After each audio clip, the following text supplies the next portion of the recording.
Hello friends, welcome to our channel BSc Agriculture. If you are coming to our channel for the first time, then don't forget to hit the subscribe button. So let's move to the video. The video is about fundamentals of agronomy and agriculture heritage. In this video we are going to see unit 1 and in lecture 2.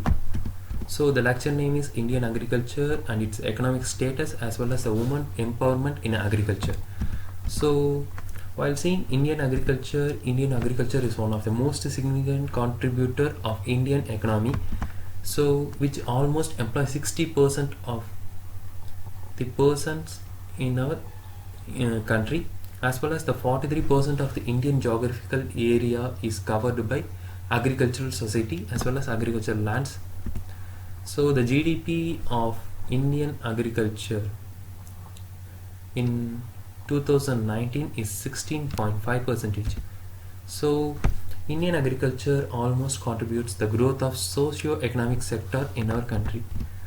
So while seeing what are the success story of Indian agriculture, in 1960s the whole country mostly dependent on food imports from other countries, and where the Green Revolution comes place, and it almost quadrupled the 4 times the food production in our country, and which has a self-sufficiency of food production in our country.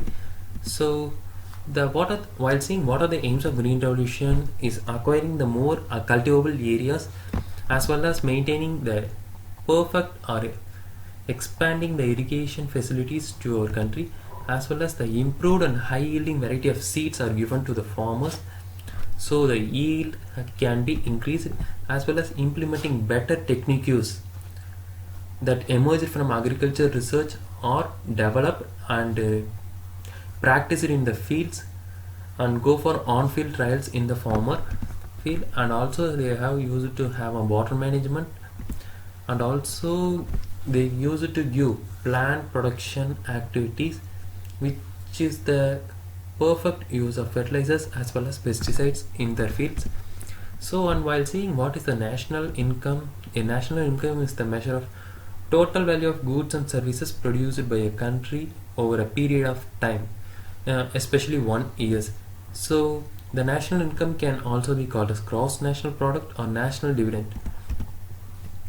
And while seeing why should we need to study the national income, the reasons are we must need to see the economic development of the country through the national income of the country, and it is also used to measure the production of goods and services of the country, and it also used to know what are the contribution of various sector which is used to increase the national income of our country.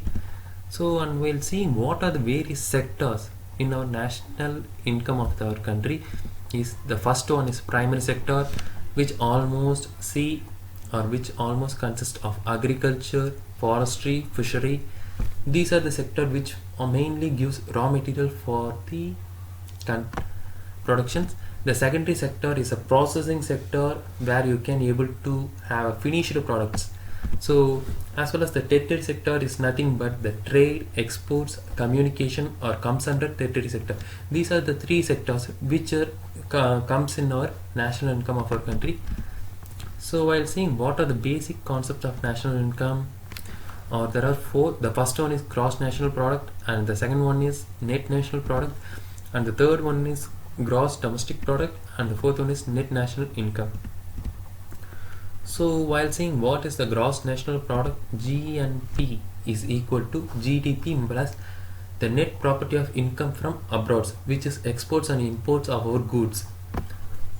So GNP is equal to gross domestic product plus net property of income from abroad, as well as the net national product NNP is equal to GNP minus value of depreciation. GNP is known as gross national product minus value of depreciation. Depreciation is known as value of wear and tear of our products, as well as gross domestic product GDP. GDP is known as the total value of goods and services produced by our country. So, and while seeing the net national income of our country is NNP minus indirect taxes. So these are the 4 various studies of or various sector of our national income. So, and while seeing per capita income, So per capita income is the national income divided by population. Okay, and the methods of calculating national income are product method, income method, and expenditure method. The product method is nothing but the total value of goods and services produced by the country, and the income method is known as income and payment received by all the people in our country, and the expenditure method is the total value of goods, consumer goods, investments, and savings done by the people in our country. So these are the three methods used in calculating national income of our country. As well as while seeing agriculture GDP, so while seeing in history, in 1990s the GDP of agriculture in our country is 32%, and in 2005 to 2006 it's around 20%, and now it's 16.5%. So while going for exam, you must need to see the current GDP level of agriculture in our country, so which can be useful. So while seeing in agriculture, Indian government is still looking to improve the GDP of our country. Okay, so which can able to boost our economic status and economy of our country. So these are the economic GDP sectors are agricultural per capita income. Whatever the percentage can be decreases, but the total amount is increasing, and the amount increasing in our agriculture status is higher.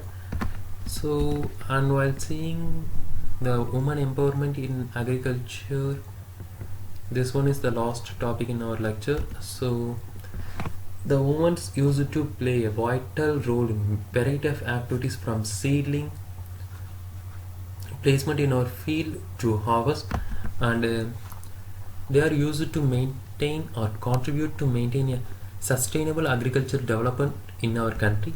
And the director of research of women in agriculture are implementing research, and also having a capacity building programs on different regions of our country.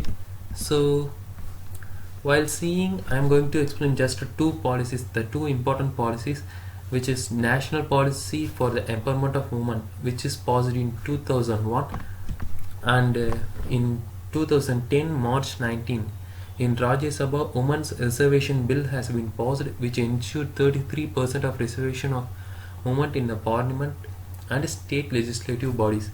So these are the two important dates we must need to remember, which can be asked repeatedly in our exams. So if you like the video, so I have also given you the lecture notes in the description, which is a Google Drive mode, so you can, if you want, you can refer it for your later exams.